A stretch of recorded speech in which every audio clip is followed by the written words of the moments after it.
Senate, the Constitution demanded that you had to take an oath of office before you do anything else. I now understand better why that oath of office was prescribed and why it was framed the way it was framed. The Deputy President reminds you the following terms in your oath of office before you assume the office to discharge the functions of senators. You have to bear true faith, and allegiance to the people and the Republic of Kenya. You have to obey, respect, uphold, preserve, protect, and defend the Constitution of Kenya. And you have to faithfully and conscientiously discharge your duties as members of the Senate. I submit respectfully that the case regarding the proposal to remove the Deputy President from office by impeachment may appear to put the Deputy President on trial, but that is only in the most technical sense of this process. At a more significant level, what is on trial throughout these proceedings is the resilience and steadfastness of our Constitution, our constitutional institutions of checks and balances, and actually their capacity to withstand any form of waves and pressures. That is what is truly on trial. His Excellency Rigathi Gachagua beseeches this House to keep in mind that we have a constitution, a constitutional order, and a constitutional democracy to protect as we conduct these proceedings and as we make decisions in these proceedings. He asks you that at the end of this exercise, let our constitution, our constitutional democracy, and our constitutional order emerge stronger. Allow me to address this House on the defined standard for impeachment of the Deputy President. In a comparable decision by the Supreme Court of Kenya, the case of Honorable Mike Mbuvi Sonko versus the Clerk, County Assembly of Nairobi and others, the Supreme Court observed as follows, and I quote, "It must, however, be stressed for the avoidance of doubt that the power of impeachment, removal, or recall is not one expected to be in constant or frequent exercise. It is only in the face of credible evidence of extraordinary wrongdoing that the conduct of a state officer will be investigated, and even then, only upon sufficient proof of the allegations that the impeachment, removal, or recall would be warranted." Two questions we pose must constantly linger in your minds, distinguished senators, as you undertake the assignment now before you. Question number one, we beseech you to bear in mind the question, is there credible evidence of extraordinary wrongdoing on the part of His Excellency Honorable Rigathi Gachagua before you? Number two, is there sufficient proof of the allegations leveled against His Excellency Rigathi Gachagua? Article 150, Clause 1, Paragraph B, sets out the grounds for removal of a Deputy President from office by impeachment. These grounds are, number one, gross violation of the Constitution or any other law. We emphasize the drafter's use of the word gross. Serious reasons to believe that the Deputy President has committed a crime under national or international law. Again, we emphasize the word serious, then gross misconduct. Surmises, conjecture, street rumors cannot pass muster. This conduct must be the conduct of the person of the deputy president. It is sufficiently notorious for this court to take judicial notice of when the late Nderitu Gachagua, whose will is now referred to here, died. You are told to investigate the conduct of His Excellency Rigathi Gachagua at a time, or at the time around which his brother, His Excellency Governor Nderitu Gachagua, as he then was, died. It is sufficiently notorious that His Excellency Rigathi Gachagua was not Deputy President of the Republic of Kenya. But that's not enough. You will peruse the motion before you with a view to finding which ground in that motion is sought to be established by these allegations around what may or may not have happened around the time the late Nderitu Gachagua died. You will find absolutely no ground supported by those allegations. Let me disclose here. It is designed to whip your emotions. It has no other purpose. Looking at your oath of office that I've alluded to, there is no room for your emotions to be whipped as the basis of decision-making in any act that you engage into in the discharge of your constitutional mandate and responsibilities. What does our Constitution expect of the mover of the motion in proceedings of this nature? Our Constitution expects the mover of the motion to make allegations of any or all the grounds set out in Article 150, Clause 1, Paragraph B of the Constitution. And to begin by submitting, it is true that the mover of this motion has written down some allegations in Volume 1 of the documents from the National Assembly. Secondly, the mover of the motion is thereafter expected to supply credible evidence of an extraordinary wrongdoing and sufficient proof of the allegations against the Deputy President. Mr. Speaker, sir, distinguished senators, we submit that is where the mover of this motion ought to start having problems with this House when he's called upon to account.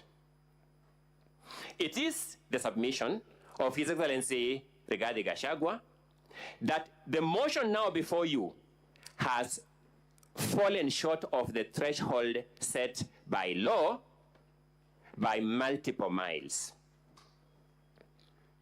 When you examine the material before you,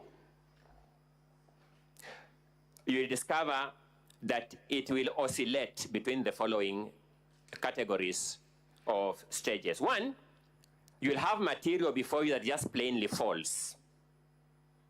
Then from falsehood, it will go to the ridiculous ones. And I'll demonstrate that shortly. There'll be ridiculous claims here. Then finally, it will end up into embarrassing claims.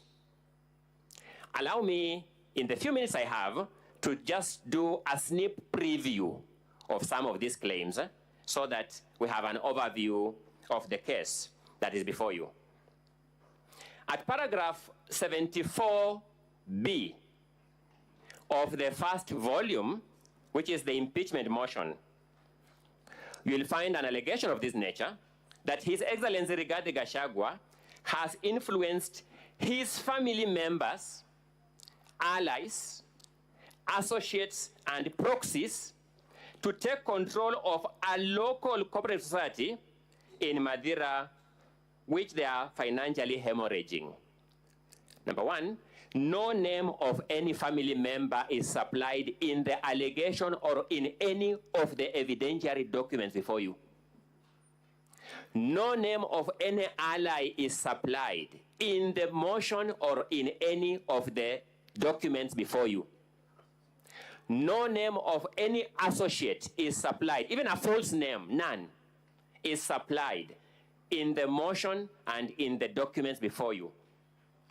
No name of any proxy is supplied in the motion or in any of the documents before you. The name of the alleged circle is not identified. You can imagine, Mr. Speaker, sir, distinguished senators, being called to defend yourself on a claim that you have taken over through your associates a circle that we don't know. Told, now come and defend yourself. I began by saying some of these claims are either ridiculous or embarrassing. Secondly, at paragraph 74A, you'll be told that His Excellency has connived with cartels in the tea sector to block the Kenya Tea Development Agency from implementing guaranteed minimum returns that would benefit tea farmers. No statement, no affidavit, no correspondence from any official of the Kenya Tea Development Agency is before you. No complaint to any agency, no complaint to this parliament by any official of the Kenya Tea Development Agency is before you. It's just a claim which the mover of this motion said before the National Assembly, and surprisingly, for those of us who have some residual faith in our institution, he told the National Assembly, just believe my word for what it is. And when we thought that was a joke, we got a joke lifted a notch higher. The National Assembly actually just believed his word for what it is. No evidence.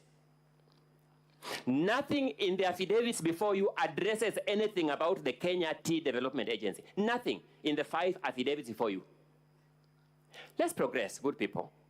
Paragraph 72 of the motion before you states that His Excellency has persistently undermined, demeaned, and committed insubordination instead of assisting the President. And let's face it, Mr. Speaker, sir, distinguished senators, if you accuse somebody of insubordination, the only person who can complain of being insubordinated is the supervisor. No statement from the President, no affidavit from the President, even no witness summons to the President has been sought here to call him to complain he has been insubordinated. The Deputy President, when he received this motion, wrote to the Secretary to the Cabinet requesting to be supplied by all assignments given to him by the President and any that he has not delivered. To date, as we stand here, we have not received a response to that letter. And yet we shall be told, just believe the mover of this motion, the Member of Parliament for Kibwezi West constituency, that when he is oscillating between the National Assembly and Kibwezi West to serve his people, he knows better than the supervisor of the Deputy President that the Deputy President has insubordinated his boss. I began by observing they will move from the false through the ridiculous to the embarrassing, and these are the claims before you. At paragraph 64, paragraph A of the impeachment motion, you will be told that His Excellency, the Deputy President, said that he would present a petition for the removal of Justice Esther Maina from office, which he has not done to date. Mr. Speaker, sir, my eyes are normally problematic, so I will not know the time allocation. 15 minutes. Thank you so much, Mr. Speaker, sir. The claim is that His Excellency publicly said that he would present a petition for the removal of Justice Esther Maina from office, which he has not done to date. That's the complaint. Evidence is before you that there is a pending complaint by His Excellency, the Deputy President, before the Judicial Service Commission.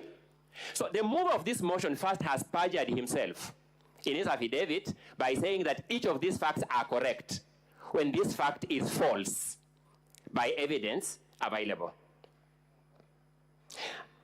You will find that paragraph 34 of the motion before you, it says that His Excellency falsely threatened to file a petition for removal of Justice Esther Maina.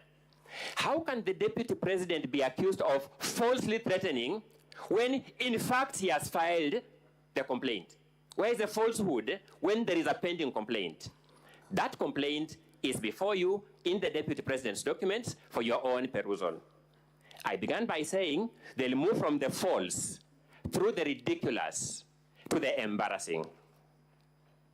At paragraph 78C, you'll be told that His Excellency routinely summons procurement officers in ministries and state institutions and instructs them to direct procurement of goods and services in a specific manner. No officer from any ministry will swear an affidavit claiming to have been summoned to award any procurement for any goods or any services in a particular manner. In fact, what you'll have before you is actually very ridiculous. You will be told that there was a tender for supply of mosquito nets that was cancelled in May 2023. Then a local company that was an agent of the supplier was following for the return of its bid bond in July, 2 months after the cancellation of the tender. How can you influence a tender that was cancelled 2 months ago?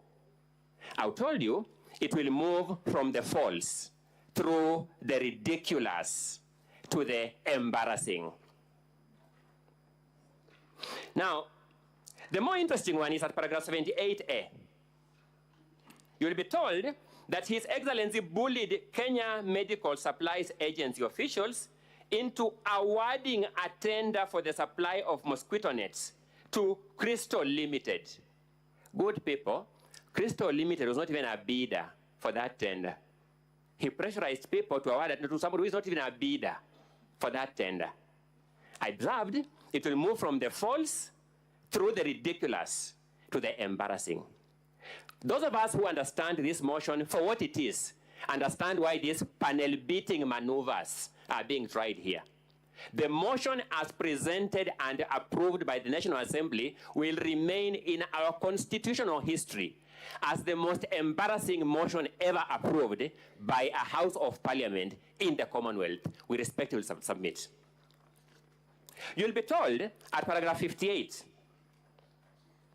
that His Excellency is reasonably suspected to be the principal beneficiary of what are called dubious transactions by Lusona Events Limited.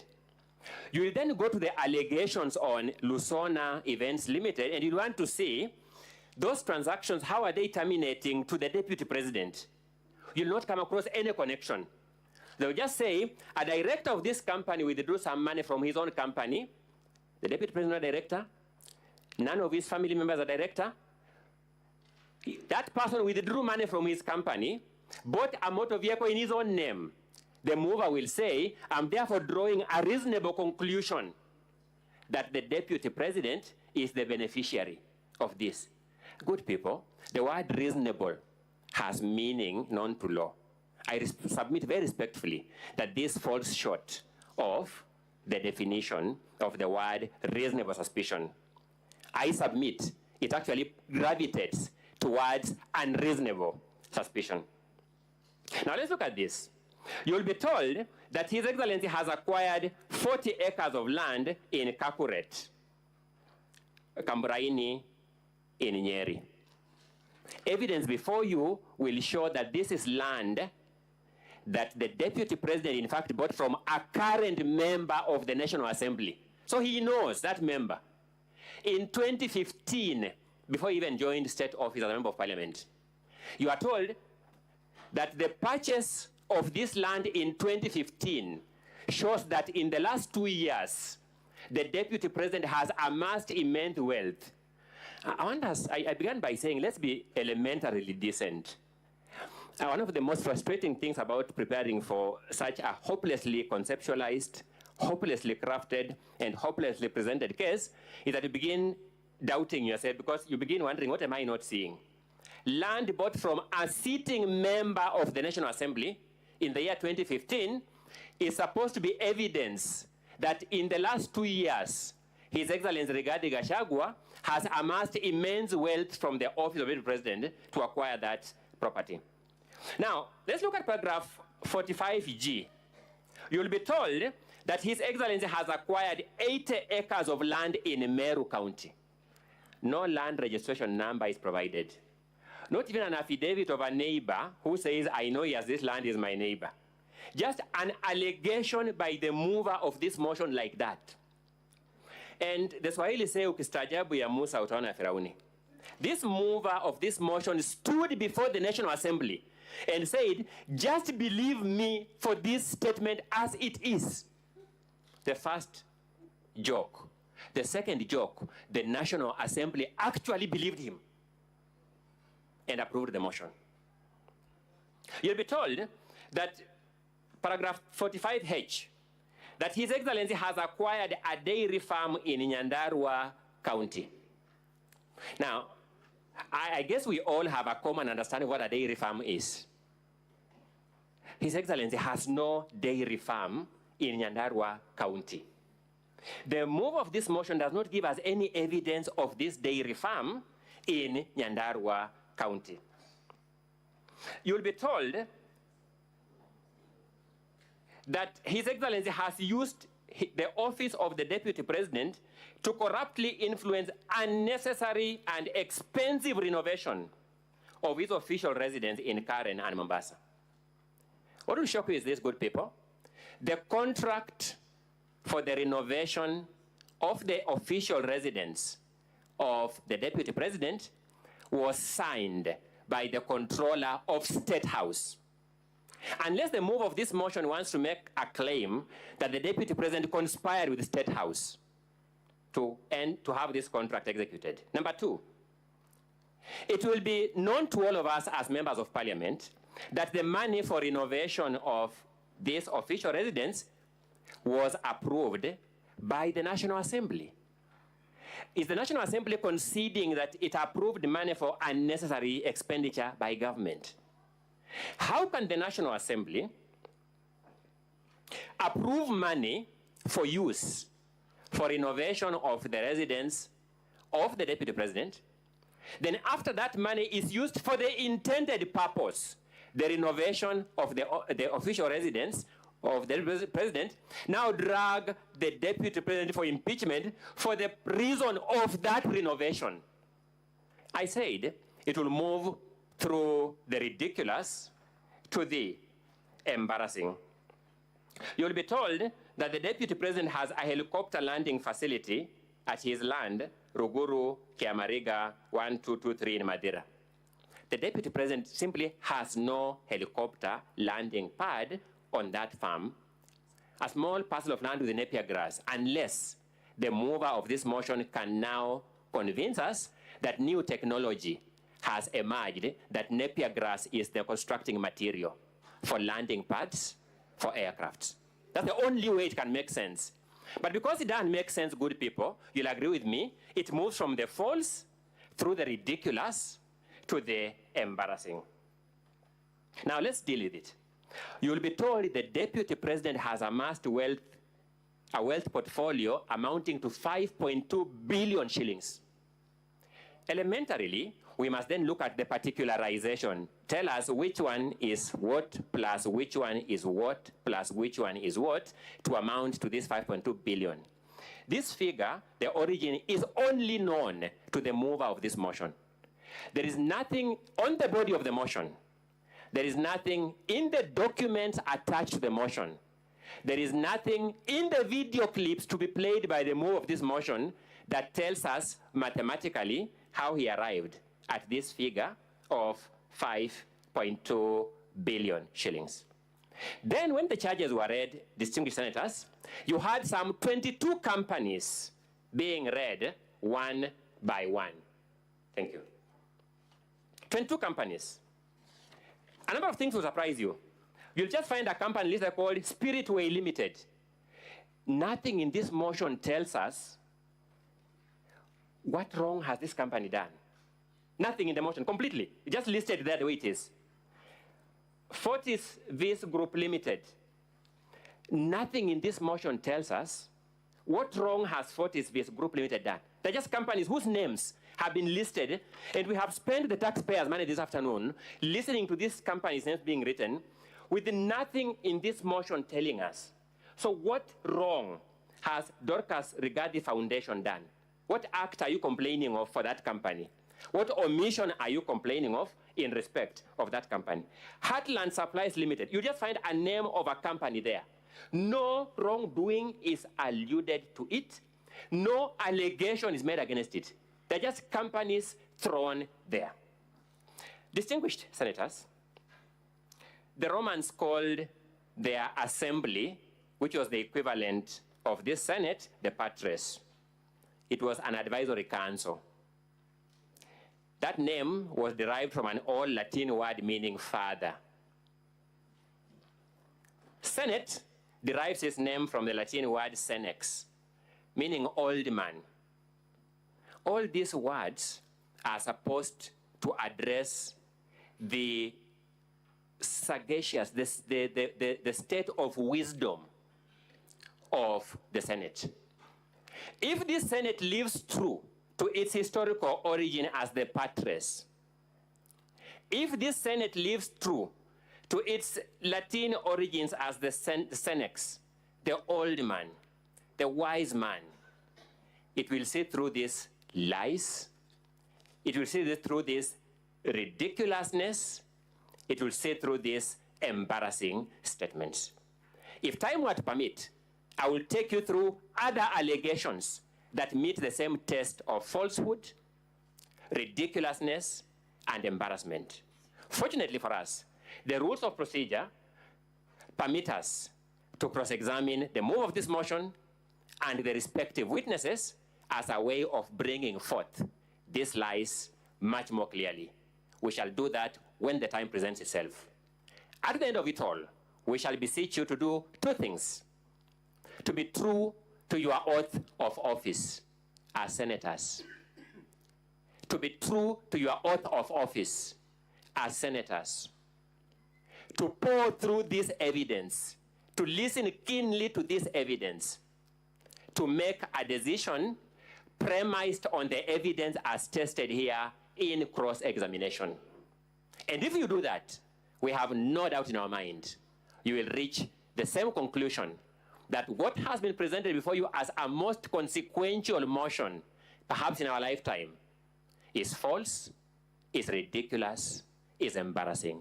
I rest the governor's opening statement. That is the Deputy President Council. It's not the governor. My apologies, Mr. Speaker. I have been here multiple times on governance, and I think that is what was reigning in my mind. I rest the Deputy President's opening statement.